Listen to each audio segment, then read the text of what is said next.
bar, the Andrus Fountain, was moved and started. Terry Browning opened that bar in 1917 when the Andrus Hotel was built. And after that, Terry Browning sold the bar to Farnham Schuyler and my wife's uncle, Frank Madden. And it was always called the Andrus Fountain because it was during Prohibition. They didn't serve liquor during the Prohibition. Well, then in the 1933s, when Prohibition went off, they kept the bar, but they just kept the name Andrus Fountain, and Farnham Schuyler and Frank Madden bought this bar from Terry Browning. And then later years, Frank Madden, my wife's uncle, bought Farnham Schuyler part and owned that bar from the early 30s until 1960. And it was strictly a gentleman's bar.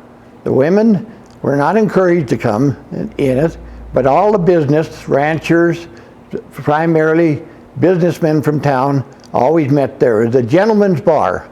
No bar stools at the bar because my uncle always stated, you drink too much, too comfortable, you get inebriated, so we don't make it too comfortable. A lot of card playing, but a lot of thousands of head of sheep and cattle and wool were made through that bar. Well, in 1960, I moved back to Dillon. My wife, Ann Carroll, which is the niece to Frank Madden, was wanting to get out of the business because of getting old age. And for 40 years, he lived in the Andrus Hotel. And his past partner, Farnham Schuyler, also lived in the Andrus Hotel, an apartment up there on the second floor. So in 1960, I purchased the bar, and they kept the name Andrus Fountain. And so therefore, when I purchased this, I just kept it the name Andrus Fountain. Most people call it the Andrus Bar, and that's the history. And the history of that bar, as knowing, came from Utah, put down over on the old saloon on Montana Street, and then in 1917, like I mentioned, they moved the bar to the bar in the Andrus Hotel. And that. Well, I purchased the bar in 1960. It was right after when slot machines were taken out. So we didn't have slot machines anymore. But my Uncle Frank, he had the nickel slot machine, the dime slot machine, the quarter slot machine, and the dollar slot machine.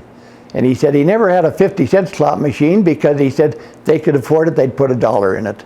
But when I took over, the punch boards were not legal anymore, and of course the slot machines weren't. But I kept it as a gentleman's bar, and so therefore I had very honest bartenders. Bill Tritt was during the day, and evenings with Jay McCarthy and Walt Delaney and different people that enjoyed tending bar, and we all wore neckties. We all had our bar jackets and that, dressed up, you know. And so as a result, it was interesting to keep the bars the same through the years. Well, then in 1961, the high school called and wondered if I would come down and teach for 1 year. I said, well, certainly not going to sell this bar to make a living, to go teaching. And a group of men, lawyers and the ranchers, said, don't sell the bar, don't change the name, keep the bar. So I kept the bar, but I taught school during the wintertime, and my manager during the summer would go prospecting, and I would tend bar. But the 4 years, I only owned that bar for 4 years. A fellow by the name of Ed Doty, he had the Lee Steakhouse, which is part of the hotel in that, and he always wanted to purchase. So that bar he purchased, and he kept the bar and that until Dean Wright and Ray Curtis moved and made that into a furniture store. And therefore, the bar was put up on Atlantic Street. And Atlantic Street was there. The Bullpen was called. It was called the Bullpen. And that's where the back bar there was there. Then in later years, it closed up, so the Metlin, the lady that owned the Metlin Hotel, bought that at the auction sale and moved the Andrus bar, back bar, all down to the Metlin Hotel. And there it sits in the back part of the Metlin Hotel in a separate bar room. And that the bar was originally, it was brought up through Bannock and into Montana, and then from Bannock it was down to Montana Street at the old saloon, and that's when Browning and Andrus moved it down into the hotel in 1917, and it came. But it was always so interesting running that bar, because it was just a gentleman's bar. Nobody became inebriated, and if a sheep herder or so was on a party or so, they knew that they would go to a different bar than that. We never had any problem with credit. We never had any problem with riotous. And so as a result, it was a very easy bar to run. Everybody knew it. But thousands and thousands of head of cattle and that were always negotiated at the bar there. And that's so the 4 years that I had it was very interesting, and became especially, I liked that I kept the name Andrus Fountain, because when I went into teaching, somebody says, "Oh, you own a business in town too?" And I said, "Yes, I own the Andrus Fountain and I teach." And I think it sounded a little better than, "Oh, I have a bar and I'm a teacher." But the community accepted very well, because it was a type of bar that was very respectable in that. But at the time, there were 14 bars. When I purchased that bar in 1960, there were 14 bars, counting the Lions and then the Club Royal, in that street, in this city. And then as you look, that Andrus bar was the last bar on Idaho Street. And there had never been, and at one time, the law, whether it's still in law, that there cannot be another bar on that street because it's too close to a school or a church. Now, whether that law is still in province or not, because times change. Now they sell beer from a grocery store like IGA and that. But that was, as you see, the several bars that were in town on Idaho Street in that, no more. So that's about all I really can say. And the ranchers that come in during the day, I'd never forget, for example, Bruce Waters had the Oasis Cafe right next door. And he'd always have a silver dollar. He'd be outside in front of the bar, which is right next to the Oasis. He'd knock on the window with that silver dollar. That means, I got $1, I want to play a quick game of cribbage. And I'd look around there, if there was anybody that wanted, I'd tell them, come on in, otherwise no. And we had a very fine man that ran our elementary district, Jim Womack. Jim Womack had his office at the Bagley School in the Mary Ennis building. And so therefore, about 2 o'clock in the afternoon, once in a while, Jim would come down and come in, have a bottle of pop or so, and never drank during, but then Bruce Waters come by, knock on the window, the two of them hurry up and play a game of cribbage. And Jim Womack used to always say, "Gile, if the phone rings, it's for me, tear it up." He'd play the quick game of cribbage, then he'd take off and went back. And we used to have a cribbage tournament, called the Frank Madden Annual Cribbage Tournament. And I kept that going once a year on a Sunday. Free food, that whole bar would be lined up with free food. We'd charge maybe $5 for anybody to want to enter the cribbage tournament. Then the winner would take a couple $100. But then anybody that came and wanted to play or just watch, but any of them that wanted to donate something towards the food could always. And for example, Les Stoudemire says, "Here's $5 for the food." Well, we had a big cowbell. We'd ring it. Les Stoudemire donated $5 towards the food. Why, we'd take in more money for the food, wouldn't cost me anything for the food and that, and make a little money on it. But the two main games was solo and cribbage. And there was three-handed type of solo, and there was this four-handed partners, and cribbage was the most popular, was just a two-handed, although they played four-handed cribbage too in that. But I'd charge $1 for anybody that wanted to play cards, furnish the cards and that, and then at the end, whoever won high in solo or won in the cribbage, they would get tokens, and we would give these tokens out, good in trade, and they were worth 10 cents, but you can't imagine the hundreds of those copper tokens that were out. Different bars had different tokens in that, but a lot of them would say, just keep the tokens, just give me credit for it. And that's where we have this credit slip that Frank Madden had that ended up when I bought the bar in 1960. Frank Madden owed more money to the patrons than they did charging on their account, because they just never picked up the tokens and that, but so therefore we paid them off on it. But it was always interesting when Frank Madden had it, or when I had it. For example, it was on a Sunday evening or something and quiet and that, or if they were playing cards during the night. A lot of times after 9 o'clock in the evening, after the Intermountain bus, last bus that would stop going north, stop for a rest area at the Andrus Hotel, tourists would come in, have a quick drink or something. But after that, it wasn't a late night bar. Well, I would even do the same as what Frank Madden. Les Stoudemire, you're playing cards there. When you get done playing, would you turn the lights off and lock the door? And they would, so that way I can go to the movie or something, you know. It's just, everybody knew everybody, and it's just, it was interesting to have a bar like that.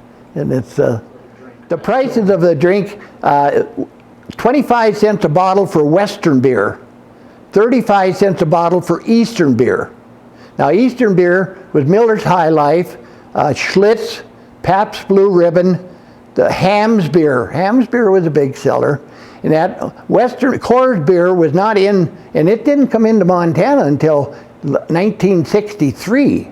I had it, so finally Coors beer came into Montana. Idaho had it. Western beer was the Rocky Mountain beer, Highlander beer, and the Great Falls Slicked. That was the biggest seller in that. And we never, at the time, I never sold tap beer.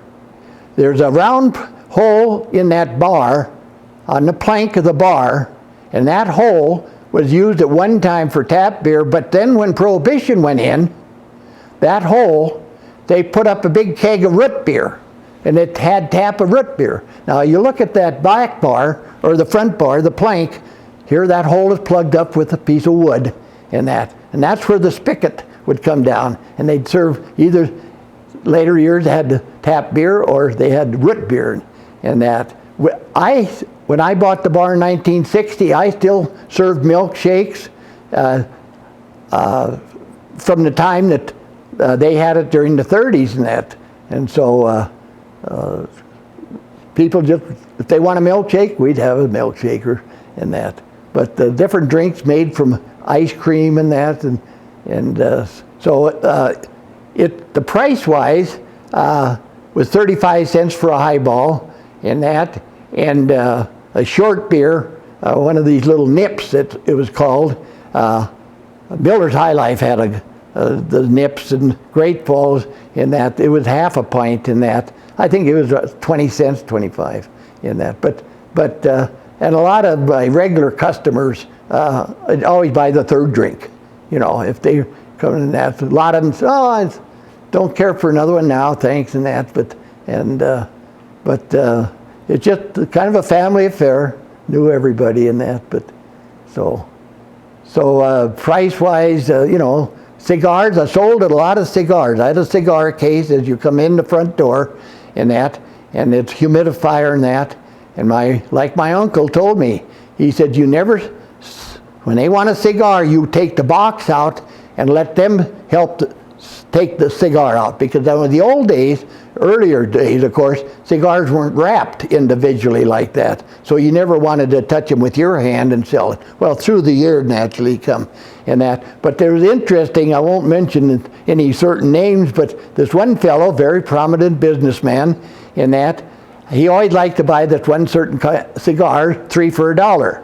So I'd take the box out, sell it to him, but I'd have to watch him because that little finger and thumb, he'd thank you, but it'd end up he didn't want it. Oh, he'd have four cigars instead of 3. But a lot of cigars, White Owl cigars, Carina Larks, but I sold a lot of cigars in that. So different prices for a good cigar. Back then you could smoke them inside. Oh yes, oh yes, oh yes.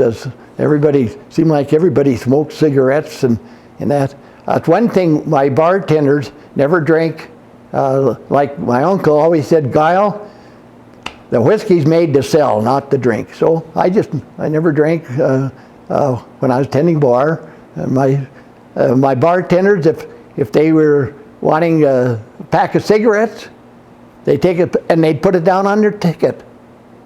You know, this one always liked to have a certain kind of brandy. Anytime he'd get a pint of brandy to take home, he'd write it down. And you know, it's just different worlds. That's what made the bar. Otherwise, it would not succeed if you don't have honest people in that. So seems like it was a bar that ran on honesty. Yes. And integrity. Yeah, yeah. It's just and I always always had a lot of candy. We had a candy rack and different ones. And then years when I took over, I always ended up having couple bowls of pretzels or popcorn or something on the bar, and something that really went over, used to buy it from IGA from Jack Roberts, was pickled herring. It'd come in a wood box, and I'd put that on, and Frank Madden says, my goodness sakes, don't. Oh, I said, they're really salty. I said, you'd be surprised how much beer they drink by eating pickled herring and the popcorn and that. So we changed a little on that. But so it was interesting, and especially growing up in that, I was manager of the Lions Den for a couple of years, going to college and that, and then I got, like I say, I married Ann Carroll in 1957, and we had 5 children in 5 years, and running the bar and teaching school, it kept us all busy in that. But when I sold the bar in 1964. Like I mentioned earlier to you, that Ed Doty had Lee's Steakhouse. He bought it from Lee Godfrey. And so he wanted, and so I sold the bar to Ed Doty in 1964. Then it was sold then and gone up to the Bullpen and Ed Doty. And then in early, let's see, it was in 70, when Dean Wright and Ray Curtis moved their Dilmart store furniture to the hotel and bought the hotel in that and converted it, second floor and the first floor into furniture and that. And they kept apartments in the third floor in that. But so that's about it. It's interesting, and just look back that all the customers are passed on, and it's just, since that bar closed and that, they've adjusted and gone different ways and that. So